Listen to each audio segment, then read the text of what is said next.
Welcome to Standard Theory. In the previous segment we discussed intimate communication in horizontal thinking. In this segment we will discuss another type of communication in horizontal thinking known as social communication.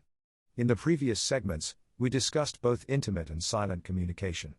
The pattern seen in those types of communication trended from a lower level of activation and moved to a higher, maximum amount of information. Social communication can be considered an inverted version of the other types of horizontal communication.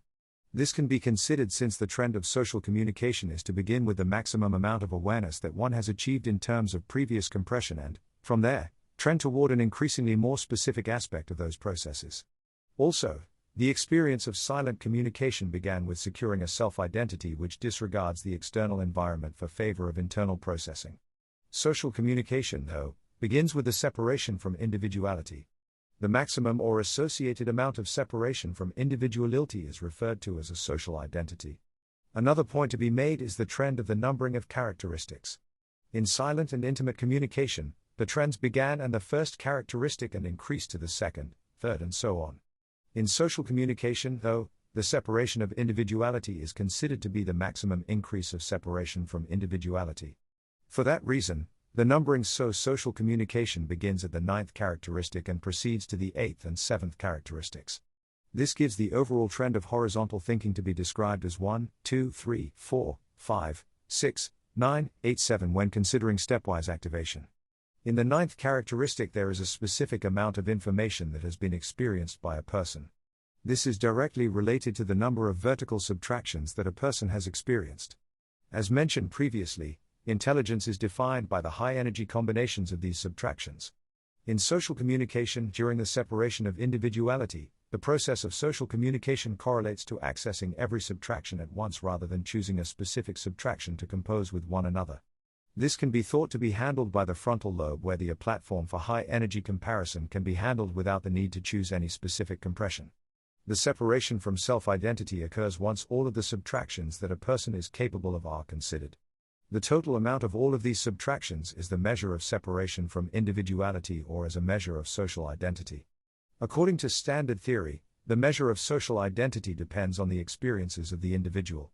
Any given individual could theoretically consider several factors of reality within their social identity, including ideas about light and matter, the fabric of space-time, the extent of the universe and so forth.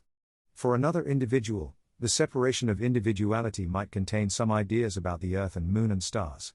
For another, that separation might be the sky and earth only.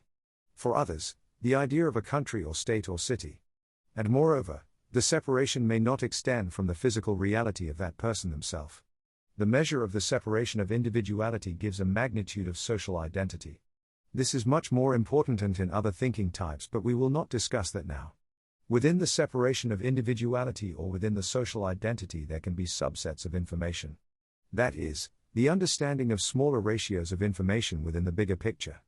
These smaller subsets are referred to as the social orientation or as the 8th characteristic. These subsets are easily understood as items, ideas, abstracts or set of information that is observable by any other person with an adequate social identity to do so. That requirement also refers to the idea that the subset of information must be observable by another person in order to be considered a true social construct or true social orientation. If the abstract, idea or object is not able to be experienced by another with an adequate capacity, that thing cannot be considered a true social orientation and is, instead, explained by a different thinking type. For now, we have presented to social identity and the social orientation. The third process in social communication is referred to as the social interaction or as the 7th characteristic. At this point, we have described two main processes. One of those processes is related to subtraction, or a process measured by the scale of impulse. The second is a process related to a characteristic, or a process on the scale of intelligence. These high-energy processes and low-energy processes can be applied to the social orientation in order to result in a social interaction. The consideration of a social orientation, whether that is idea, item or otherwise, can be interpreted by any person who has the capacity to do so. Functionally, the person experiencing the social orientation or item will assign some sort of meaning to the item in order to complete the cycle of communication. This leads to the item being associated with either a high-energy or low-energy process. This is a somewhat inverted version of the process of constructive intimacy where an overload event leads to the interpretation of the circumstance.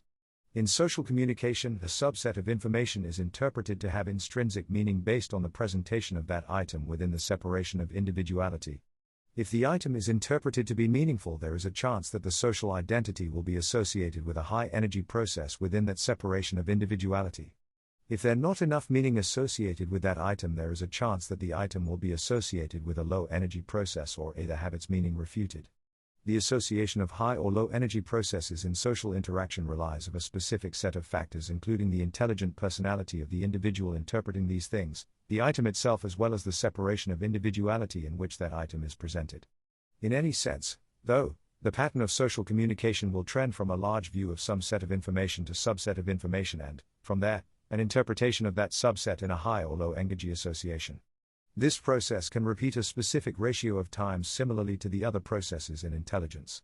However, these processes do not necessarily require that the activation follow a path leading to a maximum activation. For that reason, there is the likelihood that an individual could theoretically relate a larger number of social interactions than they would any other type of horizontal thinking, such as intimate orientation or self-interaction.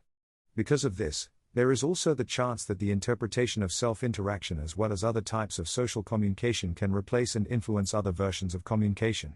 We will not discuss that at this point. So far we have discussed horizontal thinking and all three its communication types. Please join me in the next segment where we continue exploring the R scale with orthogonal thinking and shared communication.